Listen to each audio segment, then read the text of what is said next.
Good morning, children. How are you all? Hope you are all safe at home. How is your studies going on? Are you doing the homework regularly? Do you study the portions regularly? In the last class, I gave you a class test. I already sent the marks, but it is found that some of you did not do well in the class test.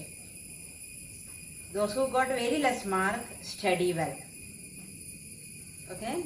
Others also try to keep it up. So, okay, today let us come to the topic Kingdom Monera. In the last class, you learned about the 5 kingdom classification. Do you remember? The 5 kingdoms. In the beginning, there were only 2 kingdoms. Kingdom Plantae and Kingdom Animalia. But because of many drawbacks in the 2 kingdom classification, R.H. Whittaker classified all living organisms into 5 kingdoms. The 5 kingdoms are Kingdom Monera, Kingdom Protista, Kingdom Fungi, Kingdom Plantae, and Kingdom Animalia. The characteristic of each kingdom we discussed in the last class. So I am not going to explain that again. Today, let us study about the first kingdom, that is the Kingdom Monera. Kingdom Monera. It is a very simple organisms. The organisms belong to this group are very simple, microscopic, unicellular. They can be seen only with the help of microscope, and the cell is very simple. That means the bacterial cell. The most suitable example for Kingdom Monera is bacteria, certain type of bacteria. So today let us study about the bacteria. So Kingdom Monera. Once more, you just recall what are the characteristics of Kingdom Monera. Single-celled organisms. They are microscopic. Prokaryotic organisms. Do you remember what is prokaryotic? The cells are 2 types. The cell with a definite nucleus are called eukaryotic cells. The cells without a definite nucleus are called prokaryotic cells. So bacterial cell is a prokaryotic cell. Bacteria is a prokaryotic organism. So here the characteristics are written. Then, and their nuclear membrane is absent. So all the nuclear materials are found in the cytoplasm. That is nucleoid. Unicellular organisms, prokaryotic, microscopic, and their nuclear materials. The materials in the nucleus is called nucleoid. That is found in the cytoplasm, and they have a cell wall. But their cell wall is not made of cellulose. So Kingdom Monera belong are prokaryotic organisms. Their nuclear material simply scattered in the cytoplasm. It is called a nucleoid. And the organisms have a cell wall, but the cell wall is not made of cellulose. It is made up of another substance. So usually the plant cells have a cell wall. That cell wall is made up of cellulose. That you learned in the last class.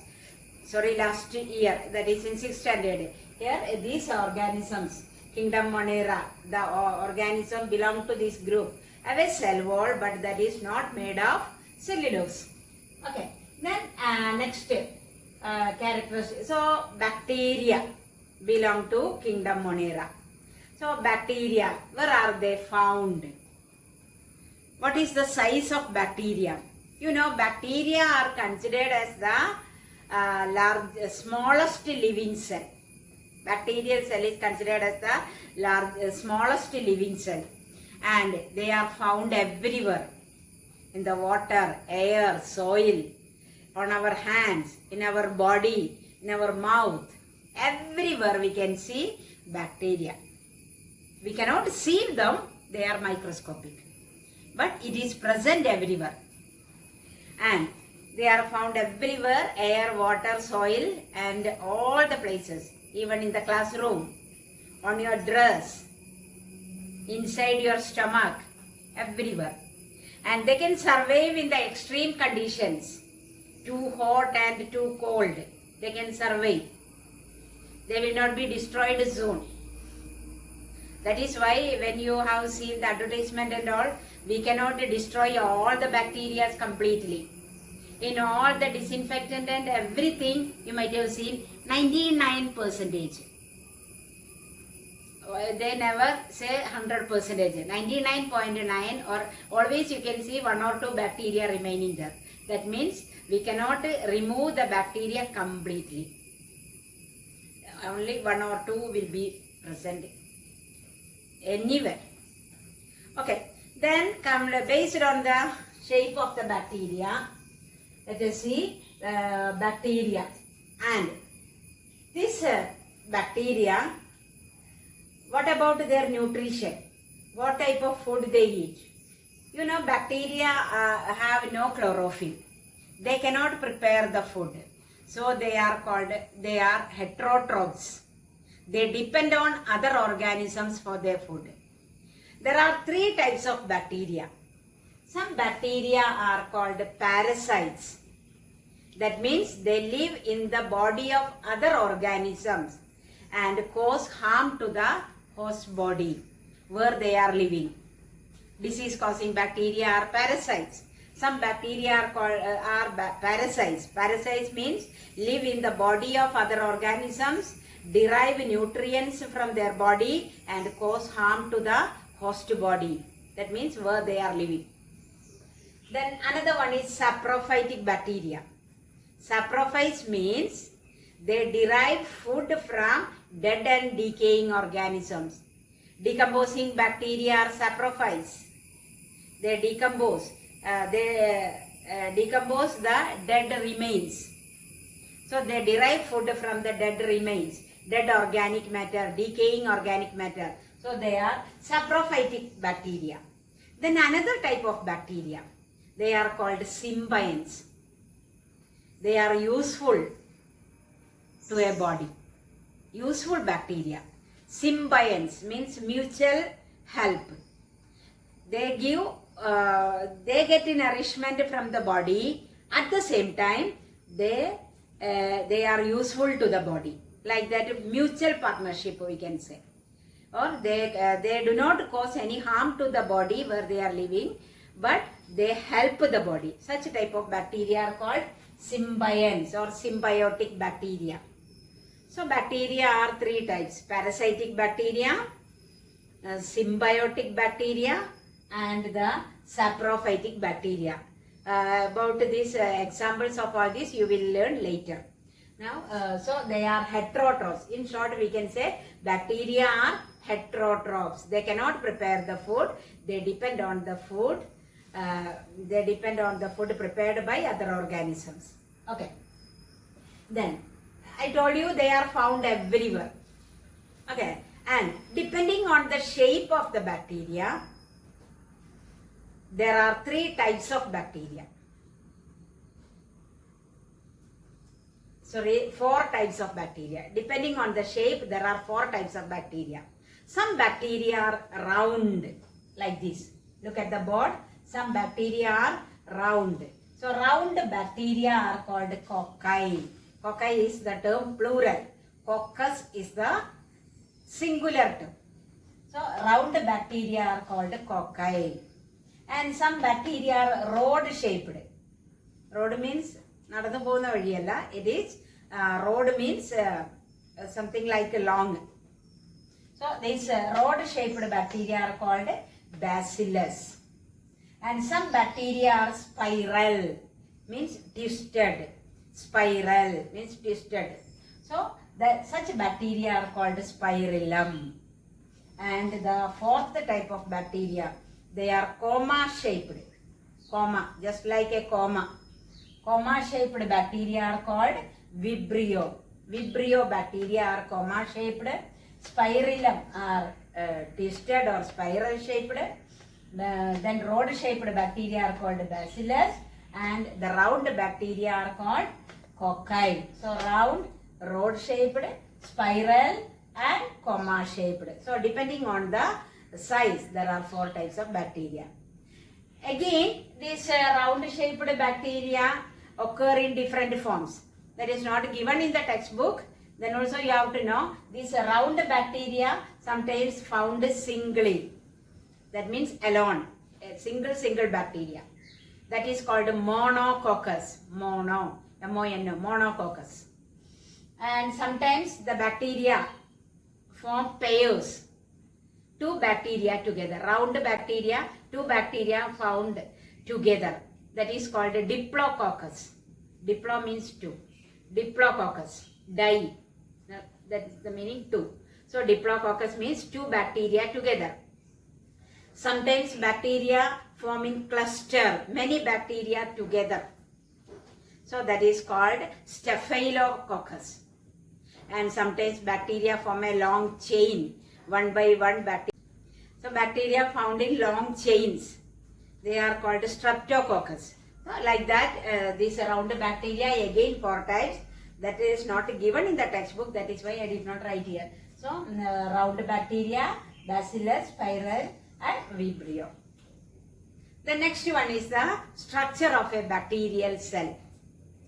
Bacteria is the term plural. A single cell of bacteria is known as bacterium. In the textbook it is given a generalized diagram of bacterium. A single bacteria is known as bacterium. Don't be confused when we use the term bacteria, that is plural. Bacterium means singular. One bacteria is called bacterium. So here is the structure of a bacterial cell. Very simple structure. Here you can see the bacteria have a bacterium, a single bacterial cell, have a cell wall. That cell wall is not made up of cellulose, it is made up of another substance called pectin. So here the cell wall. Here is the cell wall. And outer to the cell wall, there is a gelatinous substance. That gelatinous substance is called capsule that protect the bacterial cell.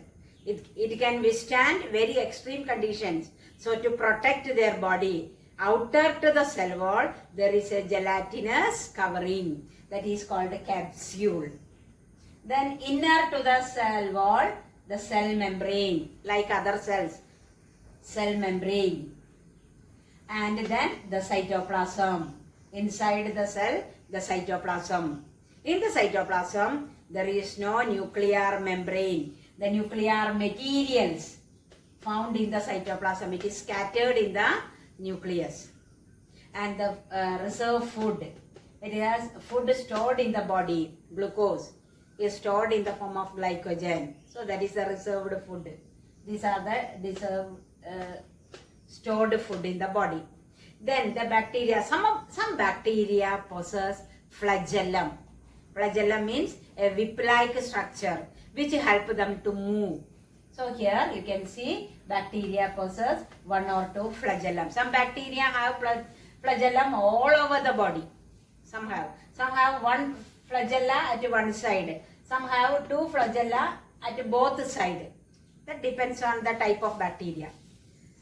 So that's all about the bacterial cell. Okay. So here the outer covering of the cell is called the cell wall. Then outer to the cell wall there is a gelatinous substance called the capsule that protect the cell, and then the cell membrane. Then it possesses flagella and the nuclear membrane. Instead of having a nucleus, it have a nuclear material in the cytoplasm. All have to draw the diagram in the notebook. The structure of a bacterial cell in the notebook. Okay. Then the size of the bacteria. How big bacteria? The bacterial cell, actually how the cells are measured, there is a unit to measure the cell, that is called a micrometer or micron. It is called a micron. 1 micron is equal to 1 by 1000 of a millimeter. So like that. So bacteria, size of the bacteria is very less, that is 0.2 to 0.5 microns. Like that only. So very small, very small, can be seen only with the help of microscope. Then the next topic is the useful